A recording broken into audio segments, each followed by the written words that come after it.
Bonjour et bienvenue sur Nostro Milan, le podcast by Milan Actu sur l'actualité du plus grand club d'Italie. L'AC Milan a été tenu en échec un partout sur la pelouse du San Siro. Ouverture du score de Fabio Quagliarella à la 57e minute après une erreur de Théo Hernandez. Mais c'est notre petit Norvégien Jens Peter Hauge qui viendra délivrer les Milanais et sauver un point, le point du match nul à la 87e minute, entré 13 minutes auparavant. Pour débattre et pour débriefer ce match nul, j'ai à mes côtés Marco. Salut Marco. Salut tout le monde. Et j'ai Yann. Salut Yann. Bonjour à tous. Donc voilà, on va revenir là-dessus, les gars. Un Milan assez inoffensif face à un bloc bas. Marco, qu'as-tu pensé de cette rencontre des Milanais? On subit le contre-coup de la trêve avec les équipes internationales. En fait, voilà, on a manque de rythme, aucune envie, un match compliqué parce que on n'a rien à dire, à vrai dire. C'est un match où les Rossoneri n'ont rien proposé. On s'est réveillé comme d'habitude dans les dernières minutes. Il y a le but de Hauge qui nous permet de relever la tête et bizarrement, en 3 minutes, de se procurer plus d'occasions que sur tout le reste du match. C'est encore une fois un match où Pioli a, pour moi, loupé son approche. Pour moi, c'est lui le principal fautif. Je mettrai aussi la faute sur nos cadres qui sont notamment Benasser, Kessié, Çalhanoğlu, qui pour moi n'ont pas assuré leur rôle aujourd'hui, pardon. Et pour moi, c'est clairement à cause donc voilà d'une grosse erreur tactique de la part de Pioli, mais aussi de mauvaises prestations de la part de nos cadres qui nous a plongé dans un match que pour moi on doit gagner en fin de saison. Il nous faut des points. Ça va être compliqué de jouer les toutes petites équipes qui luttent pour ne pas être reléguées, et ça va être compliqué de jouer aussi les grosses équipes qui veulent trouver une place en Europe. Pour moi, typiquement, ce genre de match contre le ventre mou du championnat, c'est les points qu'il faut s'assurer si on veut aller en Champions League.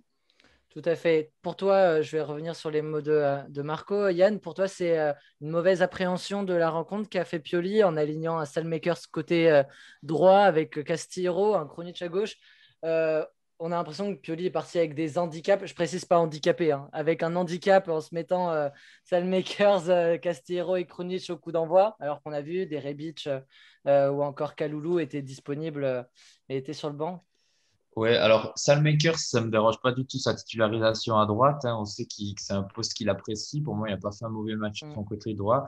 Mais c'est vrai que quand on sait que Salmakers revient d'une trêve internationale avec la Belgique, pourquoi pas essayer de faire un peu tourner. Après, Kalulu était aussi lui sélectionné, si je me trompe pas.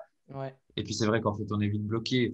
Mais ça me dérange pas la titularisation de Salmakers. Ce qui me dérange un peu plus, c'est en attaque. Quand on joue contre une équipe, comme dit Marco, du ventre mou du classement, euh, on doit tout donner pour essayer d'y arriver. Et quand je vois les titularisations de Krunic, qui est pas forcément un ailier gauche de métier, on avait une première mi-temps où Krunic, il n'était pas percutant du tout. Et pour moi, une équipe comme la Sampdoria, c'est une équipe où voilà, faut y aller, faut percuter, faut être méchant devant, faut avoir la stade tueur, la stade et Krunic, pour moi, il a pas ça. Je le trouve pas mauvais en soi sur le match d'aujourd'hui. Mais contre une équipe comme la Sampdoria, quand on est l'AC Milan, qu'on est deuxième du championnat d'Italie, on doit avoir le couteau entre les dents et on doit percuter devant. Je pense que Léa ou un Rebic aurait fait vraiment beaucoup de bien sur le côté gauche en début de match.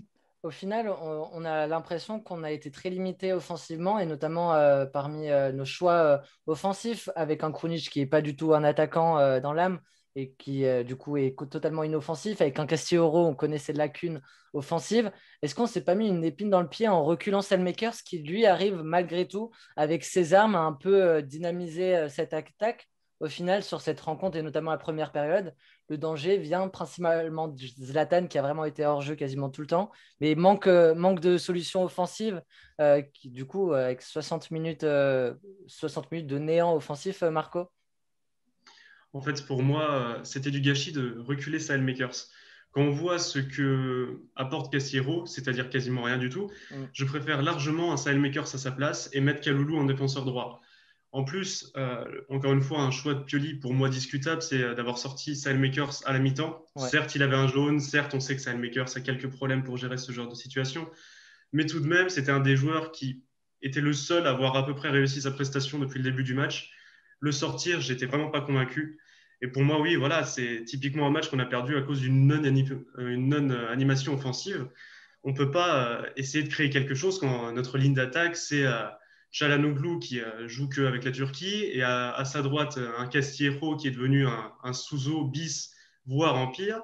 Et à gauche, un Krunic qui n'est même pas mauvais en ce moment, honnêtement. Comme l'a dit Yann, il n'est même pas extrêmement mauvais par rapport à ce qu'on a pu déjà voir de lui. Et même avec la Bosnie, il a fait quelques bons matchs. Honnêtement, c'est un joueur qui peut voilà, dépanner de temps en temps, mais dans l'axe, quoi. C'est pas un joueur qui peut jouer sur l'aile, on le sait. Et voilà, pour moi, on s'est tiré une balle dans le pied tout seul. En fait, c'est un match qui était totalement à notre portée et on s'est mis en difficulté en tentant une compo qui est pour moi totalement ésotérique. On a vu sur la première période vraiment subir, hein. Je crois que jusqu'à la 70e minute, on obtient un seul corner. Mais c'est ça, je crois que c'est la stat, c'est le deuxième corner à la 70e minute. Mais avant cela, on doit s'en remettre à une très, très grande intervention de Kier à la 20e et de Donnarumma juste après avec un arrêt monstrueux. On est à deux doigts vraiment de se faire, de revenir au vestiaire avec deux buts d'écart, Yann. Bah, pour moi, oui. Pour moi, on n'a pas Donnarumma, on n'a pas Kier et Tomori. Pour moi, forme un duo défensif de grande qualité. Mm. On peut clairement revenir au vestiaire avec un 2-0. Et surtout que ce qui m'inquiète le plus, c'est notre animation offensive de la première période. Il y a quand même zéro tir cadré. C'était très, très inquiétant. Et vraiment, aujourd'hui, le Milan qu'on a vu, c'est un Milan fatigué, sans idée, opaque. C'était vraiment Çalhanoğlu qui devait prendre les choses en main pour un peu animer notre attaque. Il n'a pas du tout réussi à le faire. Il était complètement Mm. fatigué. Zlatan, qui a tant bien que mal, qui au bout d'un moment est revenu chercher des ballons très bas, a essayé de faire, je me souviens, d'une passe en profondeur en première mi-temps pour Castillejo, qui est limite hors jeu, mais c'est lui qui est redescendu en 10 bien pour un peu, ouais, pour un peu mettre l'animation dans notre jeu, parce que notre jeu Mm. était, comme dit, opaque, fatigué, il n'y avait pas d'idée, c'était vraiment nul.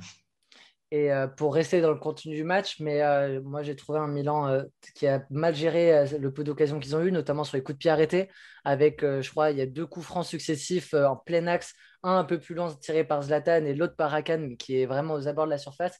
D'ailleurs, les corners ont été très mal joués, je trouve, notamment les premiers coups de pied arrêtés de Hakan. Ça a vraiment été du déchet à ce niveau-là, Marco. Pour moi, c'est symptôme de ce Milan, de ce mauvais Milan. C'est une vraie maladie en fait de ne pas savoir tirer les coups de pied arrêtés à ce point-là. Mm. J'ai en tête donc évidemment ces deux coups francs loin tirés par Ibra et Tchala, mais aussi Ibra qui tente de la mettre dans les pieds de Tchala Mm.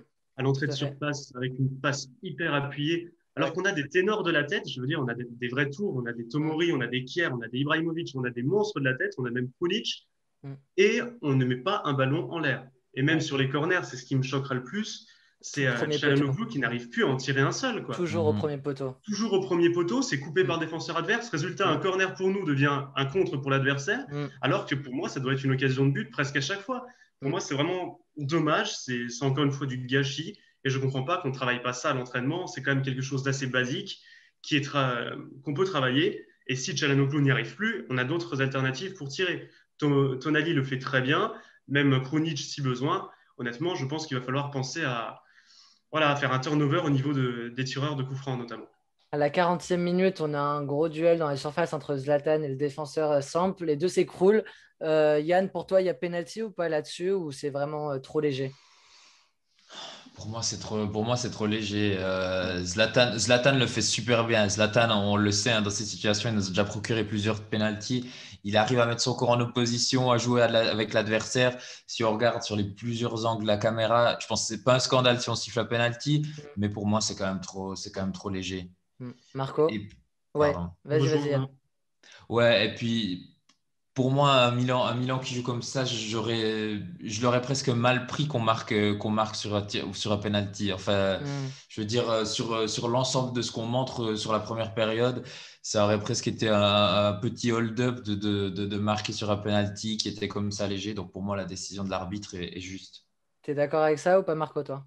Je rejoins totalement Yann. C'est un penalty qui, certes, selon le règlement, peut être sifflé parce qu'on voit bien que le défenseur essaye de mettre le pied et effleure Ibra. Donc c'est sifflable, mais à dynamique réelle, j'aurais été l'arbitre, je n'aurais pas sifflé personnellement. D'accord, ok. Donc, on va revenir maintenant sur les prestations individuelles avec les tops et les flops, si vous voulez bien. On va commencer avec les tops. Marco. Compliqué. Dans mes tops, je vais mettre Gigio, Donnarumma. Hmm.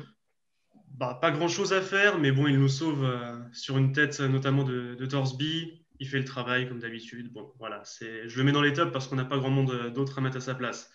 Sinon, je vais mettre Tomori, qui pour moi, lui, en revanche, a vraiment fait un bon match, une bonne prestation. Euh, il a réussi en fait à tenir la baraque défensivement. Je trouve que, voilà, vraiment pour une fois très bon. J'ai été un peu critique les derniers matchs avec lui parce qu'il y avait, ne serait-ce que dans les relances au pied, quelques bémols pour moi, mais aujourd'hui, ça a été assez réglé. J'ai vraiment bien aimé sa prestation. Et un dernier top, je mettrais Saelmakers, simplement pas parce qu'il a fait une excellente prestation, mais basiquement parce que sa première mi-temps était pour moi peut-être la meilleure de ceux qui avaient sur le terrain avec celle de Tomori. Et j'ai été assez déçu qu'il soit sorti par Pioli à la mi-temps. D'accord, très bien. Yann, tes tops, s'il te plaît. Bah, c'est compliqué de sortir des tops dans un match autant compliqué, même si on arrache le nul à la fin, qu'on pouvait même peut-être arracher la victoire à la suite du poteau de Kessie en toute fin de match. Mais pour moi, si je dois mettre des tops, bah, Marco a parlé de Tomori, que je suis trouvé excellent. J'en ai parlé juste avant, hein. Pour moi, le duo Tomori-Kier, c'est vraiment quelque chose Ouais, qui impressionnant. fonctionne vraiment super. Donc, je mettrais Tomori tout d'abord. Après, peut-être qu'hier aussi, que j'ai trouvé aussi, justement, je trouve les deux en duo, ça, c'était quelque chose qui fonctionnait vraiment bien. Qu'hier, peut-être un peu plus compliqué aujourd'hui à la relance, même si on sait que tout à coup, sur un long ballon, il peut trouver des ouvertures incroyables. Mais aujourd'hui, peut-être un peu plus en difficulté. Mais sinon, le travail défensif et l'entente entre les deux joueurs aussi, c'est vrai que ça fait pas très, très longtemps qu'ils jouent ensemble. Je trouve que c'est quelque chose qui fonctionne très bien et c'est de bon augure pour la suite. Et sinon, pour moi, mon top, bah, c'est un peu logique, hein, c'est Jens-Peter Hauge quand même qui fait une entrée où Ouais. justement sur le côté gauche, il offre tout ce que le Bosniaque euh, Krunic pardon, nous Ouais. a fait faire pendant tout le match, c'est-à-dire qu'il percute, il va provoquer, il est l'auteur d'une super passe pour Rebic, je crois, Hmm. juste après 30 Ouais. tape pas assez fort dans le ballon. Et ensuite, c'est lui qui marque sur sa spéciale Auge, à peu près se dire ça comme ça, hein. Il rentre, il se remet sur son pied droit, petit extérieur du pied, ensuite il l'enroule. Donc, il sauve la baraque, notre Jens Peter Auge. C'est pour ça qu'aujourd'hui, je le mets en top. Très bien. Alors pour ma part, donc, vu que tu as évoqué Aougué, je voulais aussi le mettre, mais j'avais plusieurs noms à évoquer. Donc je vais laisser Aougué de côté avec une mention honorable, tout comme Donnarumma. Mais pour m'attarder sur mes trois tops, qui sont dans un premier temps Tonali, que j'ai trouvé qui a fait une bonne rentrée avec très précis. Je trouve là où Benasser et Kessie ont un peu manqué de précision dans les passes, dans les mouvements vers l'avant. Tonali d'abord récupérait très bien les ballons. On a vu faire deux, trois doubles contacts très bien maîtrisés pour apporter des bons ballons à l'avant, notamment des bons centres et tout. Il a bien combiné avec Kaloulou sur la fin de match, sur le côté droit aussi. Donc je l'ai trouvé intéressant. Le deuxième joueur, c'est évidemment Kier, pour le coup. Kier, voilà, qui à la 10e minute, il fait une intervention défensive derrière s'il ne la fait pas. Ça part au but et c'est but, je pense. Et puis même sur la rencontre globale, on a quand même eu une assez grande solidité défensive avec Donnarumma, Kier et Tomori. Mais voilà, je vais mettre le Danois en avant. Et enfin, mon top 1, c'est quelqu'un que vous n'avez pas évoqué, mais moi, c'est Rebic, que j'ai vraiment aimé ses attentions lors de son entrée. Pour moi, la double rentrée de Tonali et Rebic a vraiment apporté un 109 et beaucoup plus de mouvement à l'avant. On a été facilité par ce carton rouge, hein. On a oublié d'en parler, mais c'est vrai que juste après le but, je crois que c'est 2 minutes après le but qu'on prend, la Sampdoria qui est à 10. Mais Rebic a vraiment apporté surtout de la densité, beaucoup de mouvement. Alors, tout n'est pas parfait, mais son physique en impose vraiment et on voit la différence avec Krunic et Castillero lorsqu'ils vont en attaque, ils se font sans arrêt reprendre par les défenseurs de l'épaule ou etc. Rebic, lui, il va jusqu'à la ligne des 6 mètres, mais il y va et il va chercher les ballons et j'ai vraiment aimé ses intentions. Et pour moi, voilà, son entrée et puis le travail qu'il a fait côté gauche jusqu'à la rentrée d'Aogué où il était plus axial, voilà, c'est des joueurs qui nous ont permis. Pioli a vraiment fait des bêtises sur la feuille de match au coup d'envoi, mais c'est très bien rattrapé pendant le match avec les entrées de Tonali, Aogué et Rebic, je trouve. Voilà, messieurs, on va passer au flop à présent. Yann, je vais te laisser commencer pour les flops. Alors pour les flops d'aujourd'hui, ben, je vais commencer par Hakan Çalhanoğlu pour moi, c'est un joueur essentiel de notre système de jeu, tout comme Bennacer et Kessié. Bennacer et Kessié, pas forcément excellent aujourd'hui, mais pour moi, mon premier flop, c'est vraiment Akan. Il doit être le personnage là au milieu de l'attaque qui doit distribuer les ballons, qui doit mettre tout le monde sur orbite. Et aujourd'hui, il est complètement à côté. On le voit faire d'immenses matchs avec la Turquie et là, il revient. Bah, c'est peut-être aussi à cause de la fatigue, mais il n'était pas du tout à son affaire aujourd'hui. Des passes faciles ratées, des contrôles et il revient sur ses pas et il revient en arrière. C'est un joueur qui est fondamental pour que notre jeu fonctionne bien à Cannes. Et quand il n'est pas là, ben, on marque pas, on n'est pas dangereux, on n'est pas bon offensivement. Et du coup, il a un rôle très important. Et ce rôle, il l'a pas pris, il l'a pas du tout assumé aujourd'hui. Et c'est pour ça qu'il fait partie de mes flops. En deuxième flop, Samu Castillejo. On revient, c'est toujours la même. Hein. Je sais plus trop quoi en ajouter. J'ai une liste de choses qui ne vont pas chez lui que je ne fais que répéter. Il est faible physiquement, il n'arrive pas à éliminer l'adversaire, il apporte rien offensivement, défensivement, il apporte pas grand-chose non plus. Certes, c'est un joueur qui donne tout sur le terrain. Et c'est ça, d'un côté, c'est bien, mais d'un côté, ça fait quand même un petit peu souci. C'est qu'on a l'impression qu'il est au maximum du maximum du maximum de ses capacités. Et même en étant au maximum, où il court dans tous les sens, où il donne tout, il est quand même nettement en dessous de tout le monde. Donc voilà, Samu Castillejo, pour moi, c'est le numéro 2 de mes flops.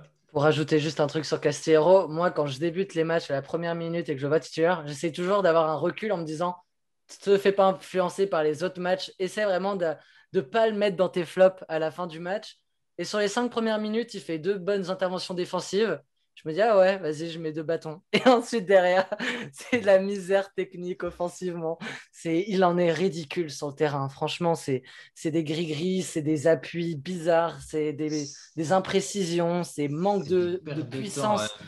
Manque de puissance dans les centres. Il y a un centre qui fait sur le côté gauche où il retourne sur son pied gauche pour faire un centre enveloppé. Le ballon rebondit avant la surface de réparation, avant là où tous les gens. Mais j'ai halluciné à ce moment-là. Et voilà. Yann, ton Je deuxième comprends top. Ouais, vas-y, pas. Ouais, je continue comprends. sur. Non, mais je te suis complètement sur Castillejo, où j'essaye quand même, avant chaque match, de me dire, écoute, reprends ta relation avec Castillejo depuis le début, on fait reset, on recommence depuis le départ. Ouais. Mais à chaque fois, au bout de 20 minutes, je me dis, mais pourquoi on a ce joueur sur le côté droit Mm. qui est autant mauvais? Mm. Enfin voilà, je pense que c'est pas la dernière fois que vous m'entendrez parler de Castillejo de cette manière jusqu'à la fin de la saison. Ouais. Et sinon, mon flop numéro un, c'est le français, Théo Hernandez. Mm. Je suis désolé, masterclass de ce vieux briscard de Quagliarella, là, mais à quel moment tu peux faire une passe comme ça en arrière avec une nonchalance pareille? Alors, il y a déjà ça, mais ensuite, il y a ces montées de balles. Certes, elles sont excellentes, mais j'ai l'impression que parfois, il y a une montée de balle, je pense, en première mi-temps, où il fait 45e minute. 45e Tout le minute, il fait une terrain. montée de balle, il fait Mm. tout le terrain. Et à la fin, il a deux possibilités à un moment donné où il peut soit essayer de repartir sur son pied gauche et partir comme un boulet tout seul, ou Mm. alors regarder Akan qui est tout seul sur le côté droit et lui mettre. Et évidemment, la réponse, il choisit la solution numéro A, où il fonce comme un Ouais. abruti, désolé, mais tout droit, sans réfléchir, en regardant. Si vous regardez les ralentis, il regarde vraiment ses pieds, son ballon, et il court, il court, il court, il Bah, court. le but, c'est le but de Théo quand il fait cette montée. Il a peut-être pas la lucidité et les qualités offensives pour donner le bon ballon dans le bon tempo à Cannes. Lui, son but, c'est d'obtenir un coup franc le plus près de la surface de réparation. Je pense que c'est la seule Je sais objectif. Vu la pas, mais pause. je me dis, Mm. c'est pas la première fois qu'il fait ces variantes comme ça, et je me dis, mais je sais pas, quelqu'un veut peut-être lui dire, lui envoyer un SMS, un WhatsApp pour lui expliquer, écoute, lève quand même parfois la tête quand tu fonces là. Mm. Mais c'est des choses, j'ai un peu de peine avec Théo lorsqu'il fait ça. Après, il peut le faire et tout à coup, comme face à la Ouais. Lazio, comme ça, Ouais, parce nous que s'il débloquer va le au, match. ouais, c'est ça. S'il va au bout, c'est le but de l'année, hein. C'est ça, S'il s'il va part de au la but. 45e minute, bord de sa surface de réparation, il fait tout le terrain et il met une frappe petit filet opposé, c'est voilà. Mais C'est bon, le je but pense de que l'année, mais après, ouais. il y a quand même ces derniers temps, il y a plus de fois où Tout à fait. ça part en fail de l'année que but de Mm. l'année. Et ça, et après son erreur sur le but qu'on se prend, c'est impardonnable de faire une passe autant nonchalante, Mm. avec peu de puissance et sans Mm. regarder, sans se méfier de la. Ouais, c'est un manque de concentration incroyable. On a un peu l'impression que Théo, sur ses derniers matchs, il a un peu la tête ailleurs et voilà, c'est pour ça qu'il est pour moi le flop numéro un du jour. Très bien. Marco, tes flops, s'il te plaît. Du coup, je vais changer un peu par rapport à ce qu'a dit Yann. Je vais peut-être être un peu plus méchant. Je vais commencer par Caissier. Ouais, Parce que Caissier, voilà, on en a déjà parlé dans les émissions précédentes. Il peut être à la fois excellent, ça va être notre MVP incontestable, et le match d'après, il va être très mauvais. Pour moi, aujourd'hui, on était typiquement dans le match où il est très mauvais. Certes, il fait une bonne passe sur le but de Hauge, mais mis à part ça, ça reste une prestation catastrophique. On a vraiment vu un président qui ne savait même plus faire une passe, il glissait sur le terrain, il était à l'envers sur les ballons, il perdait son équilibre. Enfin, honnêtement, je ne l'ai même pas reconnu, quoi. mm, Euh, à la mi-temps, j'aurais préféré qu'on fasse entrer Meïté à sa place. C'était pour moi le caissier des mauvais jours. Certes, bon, voilà, c'est encore une fois les conséquences des sélections en ouais, équipe c'est nationale, ça. hein. Mm. Il a joué les trois C'est matchs, je toujours pas de crois. problème. Mais après, si je m'en tiens juste à juger la prestation, pour moi, c'est une Mm. très mauvaise prestation qui va s'allier aussi avec mon deuxième flop qui est Benasser. Encore une fois, Benasser, bon, il revient de blessure, etc. Mais si je veux juste purement et bêtement juger sa prestation, c'est très mauvais. Beaucoup de premiers ballons où il se fait très peur. Malheureusement, Benasser joue très bas et lorsqu'il perd un ballon, c'est directement dans les pieds d'un attaquant qui se retrouve Mm. quasiment en un contre un avec notre dernier défenseur. Il nous l'a fait une fois ou deux pendant ce match. On a eu de la chance, ça ne nous a pas punis. Mais je ne l'ai pas senti comme d'habitude, pas assez frivolant comme il nous en a habitués. Pas, je sais pas actif. On voit que c'est pas le Benasser de d'habitude. Certes, il va lui falloir du temps, mais aujourd'hui, pour moi, sa prestation est mauvaise. Et en fait, c'est tout le double pivot qui a aujourd'hui été pour moi très mauvais. Que Mm. ce soit Caissier ou Benasser, on a eu un milieu qui a été transparent, qui s'est fait bouffer par celui de la Sampdoria. C'était un milieu qui ne proposait ni de solution, et c'est ce qui, pour moi, créait en fait littéralement un trou entre la défense et notre animation offensive. Déjà qu'on n'était pas aidé par une ligne d'attaque qui était relativement moyenne, et si en plus de ça, on n'avait pas de milieu pour faire la transition, sachant que, comme l'a dit Yann, on avait un Çalhanoğlu qui était quasiment transparent, et ben en fait, on se retrouve à jouer avec une défense qui doit balancer par-dessus et espérer qu'un Mm. de nos attaquants fasse quelque chose. Et pour finir, celui-là, je ne peux pas l'enlever, ce sera Théo. Parce Mm. que, voilà, comme l'a dit Yann, pour moi, c'est faute professionnelle. Et en fait, cette erreur, c'est pour moi simplement l'archétype de Théo, c'est-à-dire c'est un joueur qui est excellent physiquement, techniquement. On ne va pas ressortir toutes ses qualités, mais c'est un gros débile. Il ne réfléchit pas. Je suis désolé de le dire comme ça, mais ce mec ne réfléchit pas quand il joue. Je Il n'a pas de console. vision de jeu.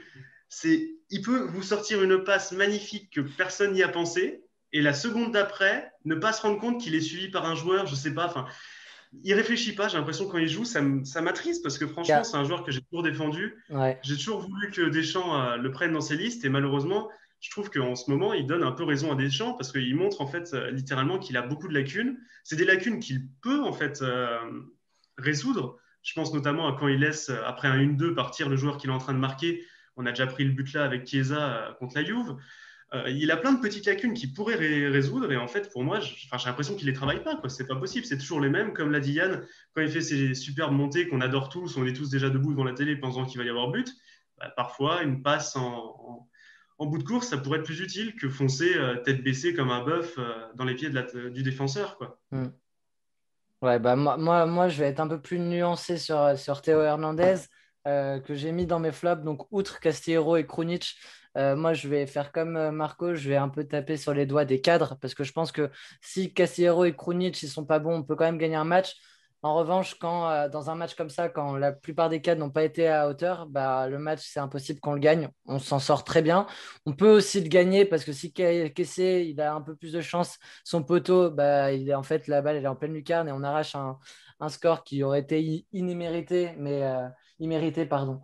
Mais voilà. Mais voilà, moi je vais mettre Théo en 3. Alors, ce qui est frustrant avec Théo, c'est que jusqu'à sa grosse erreur, pour moi, c'est le meilleur joueur du match. Il sauve un ballon de but à la 22e minute où il arrive dans le dos de l'attaquant qui est à deux doigts d'armer et de fusiller Donnarumma. Donc à ce moment-là, bah, pour moi, c'est la même qu'hier à la 10e minute. C'est une occasion sauvée de la part de Théo Hernandez. Il y a cette montée à la 45e minute où moi je suis très content qu'il obtienne ce coup franc à ce moment-là. Et voilà, il fait une très bonne opération. J'ai trouvé un peu plus meilleur, un peu meilleur défensivement aussi. Il y a eu quelques combinaisons offensives aussi où il était assez intéressant montée de balle et dans ses appels, notamment dans la surface de réparation où Zlatan n'y était pas et était beaucoup plus en retrait. Mais voilà, il y a cette faute professionnelle que je peux pas. Voilà, pour moi, c'est direct flop. C'est direct un flop. Après, c'est une inattention aussi de Kessié parce que je pense que si Kessié il est un peu plus concentré, bah, il fait l'effort de redescendre un peu plus bas pour récupérer cette balle, mais en fait, il est tellement ailleurs Kessié qu'au moment où il se rend compte que la balle que Théo lui remet la passe, en fait, bah, en fait, Paul Yarella a déjà chopé le ballon. Donc pour moi, c'est une erreur un peu à 2-3 entre Théo, Kessié et Donnarumma. Mais bon, après, si Théo là met bien à Kessié, il n'y a pas de souci non plus. Donc voilà, j'en tiens quand même responsable Théo. En deuxième position, j'ai Zlatan, dont on n'a pas parlé, mais moi, j'ai pas vraiment apprécié le match de Zlatan. Il a passé tout le match hors jeu. Il y a eu des erreurs. Moi, j'ai trouvé un peu aussi facile par rapport à ses coéquipiers parce qu'il a perdu un nombre incalculable de ballons, de mauvais choix, de mauvaises passes. Et franchement, il en mettait un peu sur le dos de ses coéquipiers. Après, moi, j'aime bien ce Zlatan-là parce que tu vois, quand tu es un coéquipier de Zlatan et que tu vois le match de Zlatan, tu te dis ouais, mais toi aussi, t'es pas bon. Mais Zlatan, j'ai envie de dire qu'à ce moment-là, avec son leadership, il se dit mais moi, je suis pas bon, d'accord, mais c'est pas parce que moi, je suis pas bon que vous aussi, vous devez pas être bon. Ça m'empêche pas de vous crier dessus quand vous loupez un truc, même si j'ai fait 3 hors-jeu et une mauvaise passe avant. Benasser, tu dois bien me la donner dans le bon tempo et pas me la mettre à péter un schnock. Castillero, tu dois faire le bon appui remise et pas faire ton gris-gris à la con. On l'a vu gueuler sur ses coéquipiers tout le long du match. Mais lui n'a pas été bon non plus. Voilà, il n'a pas vraiment apporté les solutions devant. Je l'ai trouvé même très facile sur une très bonne passe en retrait de Théo en début de deuxième période où il fait un espèce de contrôle un peu à la Léao en demi-temps, là, tout mollasson, et il se fait chipper la balle. Voilà, il aurait pu faire mieux. Zlatan irait jusqu'à la 90e minute, faute de mieux parce qu'on a Léao ni Mandzukic pour le remplacer. Donc il a dû tenir, il a 39 ans. Il a fait ses matchs, il a été préservé lors du dernier match face à avec la Suède. Donc moi, j'attendais quand même plus du Suédois. Voilà, et puis en première position à Cannes, fantomatique. Je crois qu'au bout de la 25e minute, je me dis, il n'a pas touché un ballon, le mec. On ne l'a pas vu du match. En deuxième mi-temps, on l'a plus vu, mais on l'a vu rater. On a vu rater des coups francs, des corners qui arrivent jamais au second poteau, ou voilà, là où il y a Kier, Ibra potentiellement. Donc, match pas terrible. C'est pas un bon point pour lui, en tout cas, lorsqu'il faut négocier un contrat comme celui qu'il espère avoir du côté de Milan. Voilà, messieurs. Donc, on va refermer cette page autour du match. Un grand merci. Et on va d'abord parler du joueur du mois de mars. On va pas en faire un débat, on va parler d'un autre débat juste après. Mais voilà, le joueur du mois de mars. Donc, ce match-là, qui nous sommes le 3 avril, ne compte pas, bien évidemment. Donc, il s'agit des matchs jusqu'à la Fiorentina et en partant de l'Udinese, en passant par l'Hellas Vérone et la défaite au Napoli. 2 matchs aussi en Ligue Europa face à Manchester. Yann, est-ce qu'il y a un joueur pour toi qui s'est quand même distingué lors de ces 6 matchs? Bah, on se répète par rapport au mois passé, hein. C'est un joueur qui, on en parlait tout à l'heure, va très certainement rafler encore quelques-uns, quoique si on regarde sa prestation du jour, elle n'est pas forcément excellente.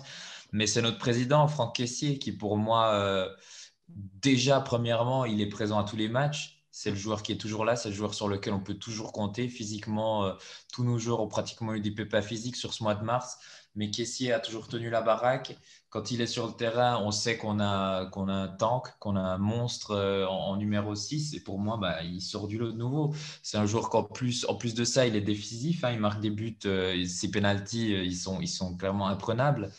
Il arrive à chaque fois à la mettre à contre-pied. Il nous sort un match absolument grandiose, le match aller face à Hmm. United. Ouais.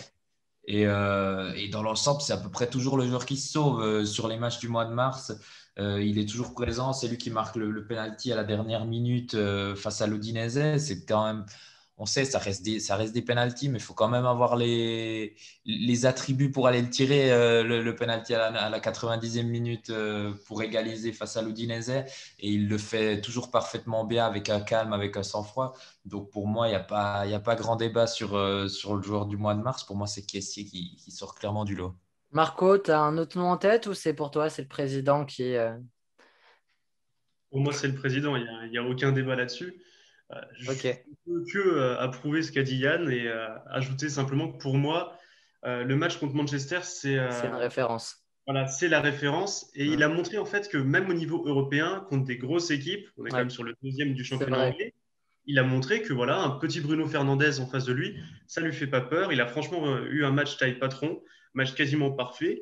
Et je pense que voilà, beaucoup de milieux en Europe pourront s'inspirer de lui. Franchement, voilà, c'est rassurant aussi pour notre avenir. Si on se qualifie en C1, au moins voilà, on a quelques joueurs qui ont déjà prouvé qu'ils ont le niveau. À voir si l'équipe tiendra le coup. Très bien, bah moi je vous rejoins, mes amis, sur Franck-Henri Kessié. Je n'ai pas grand-chose à rajouter là-dessus. Son match face à Manchester est une référence. C'est un des meilleurs matchs cette saison où il était vraiment tout seul parce qu'il faut le rappeler que face à Manchester, on a quand même aligné 2-11 qui étaient loin de nos standards habituels avec des effectifs totalement remaniés. Je pense qu'on en est sorti assez grandi malgré cette défaite, un peu la tête haute quand même. Parce que voilà, moi j'avais besoin de ce test-là, voir ce qu'on pouvait valoir en Ligue des Champions l'année prochaine, essayer de me visualiser un peu pour cette Ligue des Champions. Et ce match-là face à Manchester United, on le perd, mais je pense relativement la tête haute et il y a il y avait des bonnes intentions en tout cas. On va du coup passer, donc voilà, donc Kessié est notre joueur du mois de mars. Dites-nous, vous, dans les commentaires, si vous êtes d'accord avec ça ou s'il y a d'autres noms qui vous reviennent. On a notamment un Bosniaque qui a été étincelant, à deux doigts de voler le capitanat de Miralem Pjanic en sélection. Il s'agit de Krunic, hein, qui a vraiment été. Non, mais il faut le saluer. Faut le saluer. Autant aujourd'hui, il n'était pas terrible du tout, mais Krunic a quand même fait un bon mois, Yann. Non, c'était pas du tout Rien sur du tout. Krunic, pardon. Eh ben, Non, mais c'était pour un autre joueur que je voulais aussi ah bah saluer vas-y, vas-y. son intégration très rapide dans notre effectif. Et que pour moi, il aura aussi très certainement son mot à dire sur les prochains titres de joueur du mois. C'est Tomori. Qui Ouais, s'est intégré c'est très vrai. vite, qui est vite devenu un joueur qui est titulaire indiscutable de Mm. notre équipe. Et c'est vrai qu'en si peu de temps qu'il se soit intégré à la Serie A, qu'il fasse de si belles prestations, je crois qu'il a été élu homme du match, je ne sais Mm. plus exactement contre quelle équipe, mais il est toujours présent, il revient sans arrêt dans nos tops. Donc je pense qu'il aura aussi son mot à C'est dire. Il vrai. faut saluer aussi sa prestation sur le mois de mars, qui pour moi a été excellente, même si pour moi Kessie est quand même un cran dessus de tout le monde sur ce mois, notamment grâce à sa prestation, qui est pour moi sa meilleure sous nos couleurs face à United au match aller. Tu fais bien de le souligner. Tu vois, j'étais parti sur Krunic, mais c'est vrai que Tomori a fait un mois quand même assez impressionnant. Donc voilà, vous débattrez dans les commentaires qui de Kessié ou Krunic ou Tomori mériterait ce titre de joueur du mois. On va s'intéresser maintenant au débat du jour, mes amis. Un débat sur cette dernière ligne droite. Où, voilà, on va avoir que du championnat, pas de compétition internationale, pas de qualification en Coupe du Monde. Je vous vois sourire, mes amis. Ma question est la suivante. Faut-il s'inquiéter pour la fin de saison avec ce mauvais résultat obtenu face à Sampdoria? Nous avons du coup une course à la Ligue des Champions qui est quasiment relancée, hein, on peut le dire. Très peu de marge de manœuvre. On a Naples qui s'est imposé 4-3 dans l'après-midi, la Lazio 2-1 et l'Atalanta 3-2. Seule la Roma a été tenue en échec par Sassuolo, 2 buts partout. Mais Marco, tu penses qu'il faut s'inquiéter ou on doit regarder devant et pas derrière? Très Deux questions franchement, différentes, mais. dans ces mêmes émissions, j'ai toujours été très optimiste sur la qualification en C1. Avec l'avance qu'on avait, j'étais même optimiste pour un potentiel titre. Et plus le temps avance, plus je commence à avoir peur, les amis. C'est-à-dire que, voilà, encore une fois, comme je l'ai dit au début d'émission, pour moi, ce genre de match contre la Sampdoria, contre le ventre mou, c'est les matchs qu'il faut gagner. Typiquement, le match de la semaine prochaine, on le joue à l'extérieur, donc on va le gagner. Néanmoins, jouer Parme, qui a besoin de points à tout prix pour ne pas être relégué, bah, ça me fait déjà plus peur. Donc franchement, pour moi, ça risque d'être délicat. Je pense qu'on va se qualifier au bout du compte, car nos adversaires directs aiment bien aussi se planter. Je pense à la Roma. On a plein d'adversaires qui, voilà, eux aussi savent perdre des plumes contre des équipes Mm. moyennes. Mais voilà, je suis quand même assez inquiet parce que voilà, typiquement aujourd'hui, c'est le genre de match qu'il ne fallait gagner. Il nous reste 9 matchs. Pour la plupart, on a quand même des adversaires qui sont assez abordables. Bon, Mm. il reste tout de même l'Atalanta en dernière journée qui me fait très peur. J'ai vraiment pas envie de revivre une dernière journée où tout va Comme jouer. maintenant, ouais. Voilà, c'est ça. J'ai vraiment très peur de ça. Mais sinon, je pense que voilà, il y a moyen de faire beaucoup de points sur ces prochaines rencontres. On commence à avoir un effectif qui se recompose. On a le retour de Benacer. J'espère en fait qu'on va retrouver la dynamique de 2020. Et j'y crois. Franchement, je pense que la qualification en C1, on l'aura. Le titre, on peut l'oublier, ça y est, c'est bon. Et il est Ouais. bien parti loin. Mm. Ensuite, voilà, il faudrait peut-être essayer de s'assurer au moins un top 3, ça pourrait être sympa. Et après, à voir évidemment comment agissent nos concurrents directs. Mais pour moi, non, on ne doit pas s'inquiéter tant que ça. La qualif en C1, ça ira. On aura un peu peur, mais au bout du compte, je pense qu'on peut miser dessus. Ce qui fait un peu contraste avec ce qu'on a vu en milieu de semaine, c'était Benacer et des Zlatan, leur déclaration sur on joue pour être premier, on vise que la première place, t'as dit là. Sauf que là, maintenant, l'Inter a un boulevard devant eux et ce match nul face à Sampdoria détruit complètement peu de rêves qu'on avait pour chercher la première place. L'Inter qui a 5 points d'avance sur nous, mais avec 2 matchs de retard. Du coup, on va être obligé de regarder derrière nous jusqu'à la fin de la saison. Yann, on a l'Atalanta qui revient à 2 points. On a le Napoli qui revient à 4 points. La Juve qui est à 5 points, mais avec ce match face au Napoli, ça va être tendu. Bah, moi, je veux faire le gros lourdingue, mais ça fait depuis le début de la saison que j'ai toujours un petit œil contre le haut, mais quand même un gros œil qui regarde contre la cinquième Mm. place. J'ai tellement peur de revivre ce qu'on a vécu il y a 2 ans sous Gattuso avec cette dernière journée où on finit cinquième à 1 ou 2 points, je ne sais plus exactement maintenant, j'ai plus envie de savoir d'ailleurs des places qualificatives pour la Champions League, mais ça me fait très peur. J'en ai très peur. Et à chaque fois, je me dis non, non, non. Quand on fait un match comme aujourd'hui face à la Sampdoria, je me dis, mais espérons de ne pas devoir regarder en arrière à la fin de la saison, se dire mince, on a perdu là 2 points aujourd'hui, 2 points qui nous auraient peut-être pu nous faire qualifier en Champions League. Après, quand on regarde maintenant la situation actuelle au classement, j'ai l'impression qu'on a la Lazio et la Roma qui sont quand même un peu décrochés, hein. Attention, parce que la Lazio, c'est 52 points. Donc, ça reste 8 de moins que Milan, mais ils ont un match en retard au Torino. Donc, ils ont un match en retard. Donc, potentiellement, ils seraient à 5 points de nous et on va les jouer. Il y aura un Lazio-Milan le 26 avril, donc un lundi soir. Donc, c'est loin d'être fini parce que si la Lazio gagne à domicile face à nous, eh ben, il n'y a plus que 2 points d'écart. Et ça se trouve, ces 2 points d'écart, et ils seront déjà perdus d'ici là, quoi. D'ici là. Donc, à part la Roma qui a vraiment 9 points d'écart avec nous, je trouve qu'on n'a vraiment pas tant que ça de marge de manœuvre et qu'il va falloir vraiment s'accrocher. Et on se repose surtout, et surtout moi ce qui me fait peur, c'est que nos adversaires ont plus ou moins eu tout le temps la même constance, Ouais. et que nous on est parti comme des bombes en début de saison, et que là on est vraiment en train de se faire des Mm. croche-pieds, de se marcher dessus, de patauger. Et bah, j'espère qu'on récupère, parce que là si on regarde sur la deuxième partie de saison, si on prend que le classement de la deuxième partie de saison, on est quand même, je pense, assez loin du top 4. Donc, espérons qu'on retrouve cette magie qu'on a eue après le premier lockdown il y a exactement une année de ça, et qu'on retrouve un peu de notre superbe, et qu'on retrouve nos joueurs cadres dans une forme étincelante comme des Benacer, des caissiers. Marco en a parlé aujourd'hui, hein. Je pense que la trêve internationale où pratiquement tous nos cadres ont dû partir, que ce soit en Afrique, que ce soit jouer des matchs de qualification avec les équipes européennes, ça n'a pas du tout aidé, Mm. avec des longs déplacements. Mais j'espère que maintenant tout le monde puisse reprendre, tout le monde puisse se reconcentrer à fond sur le championnat, et qu'on aille chercher cette quatrième place qui est obligatoire cette saison. Marco. Je veux aussi rebondir sur ce que tu nous disais tout à l'heure quand tu as cité la déclaration de Benacer qui visait notamment la première place. Mm. Je pense qu'il est aussi temps qu'on redescende un peu sur terre, que certains de nos joueurs en fait prennent conscience que certes ils ont fait une bonne saison, certes ils ont proposé de superbes choses, une super série, un beau record. Néanmoins, il ne faut pas non plus qu'on se prenne pour ce qu'on n'est pas. Et ce serait triste qu'on regarde un peu trop et qu'on se brûle les ailes. Mm. Je pense que voilà, je pense à certains joueurs aussi qui demandent des revalorisations salariales, pardon, Mm. euh, assez élevées, comme si on a l'impression qu'on avait gagné le championnat, qu'on était Ouais, déjà ouais, tout en à fait. C1.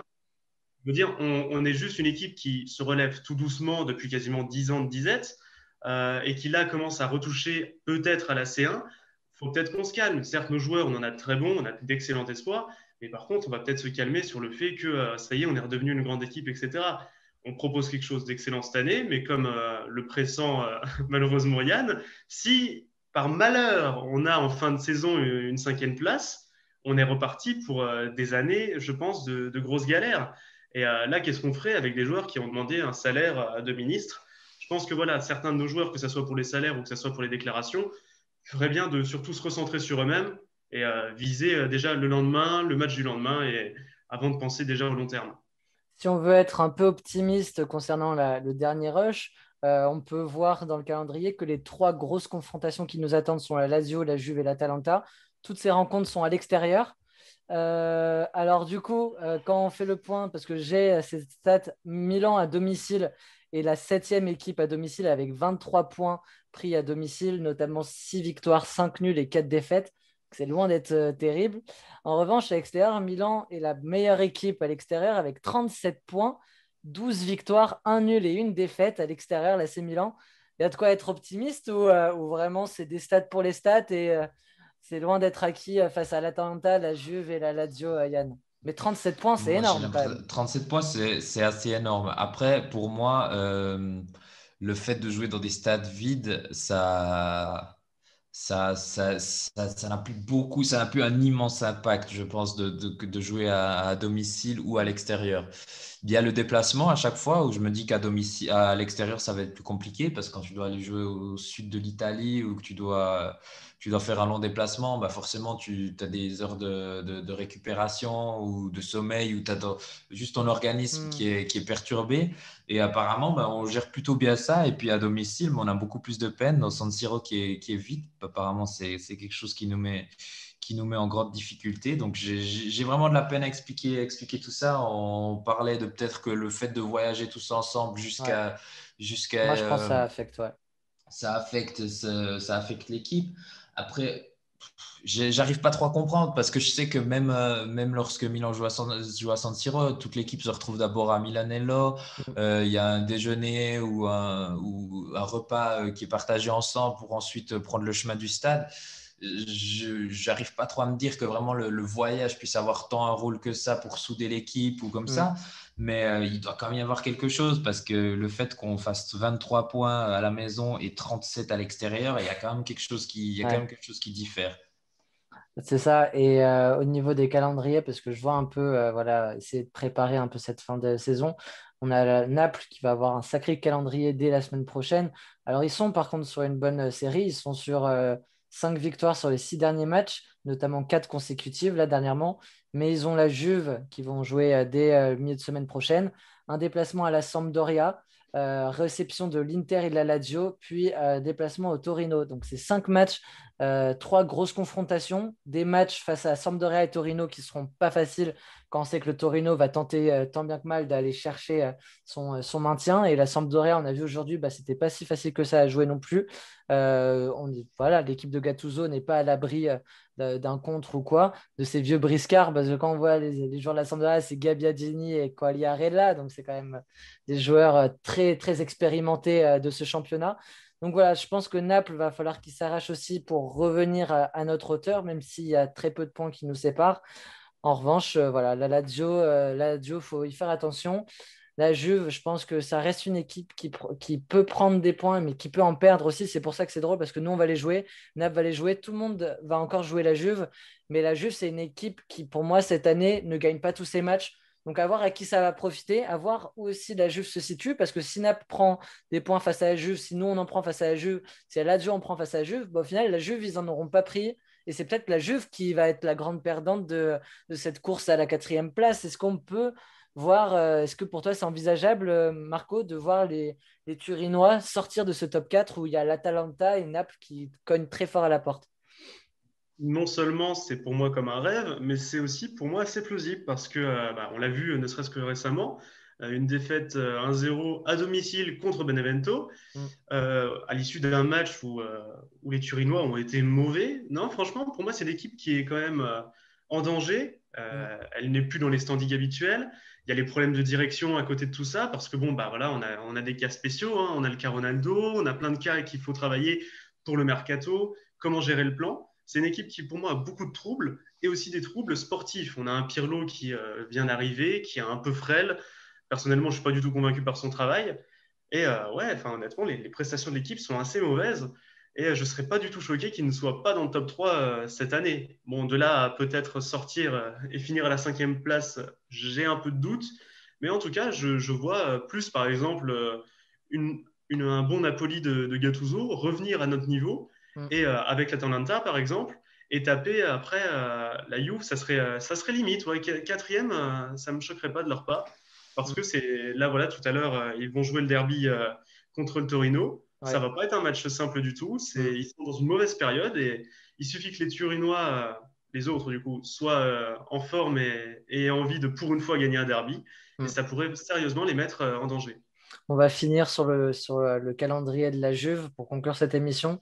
Donc, ils doivent jouer le Torino, puis ensuite, ils reçoivent Naples.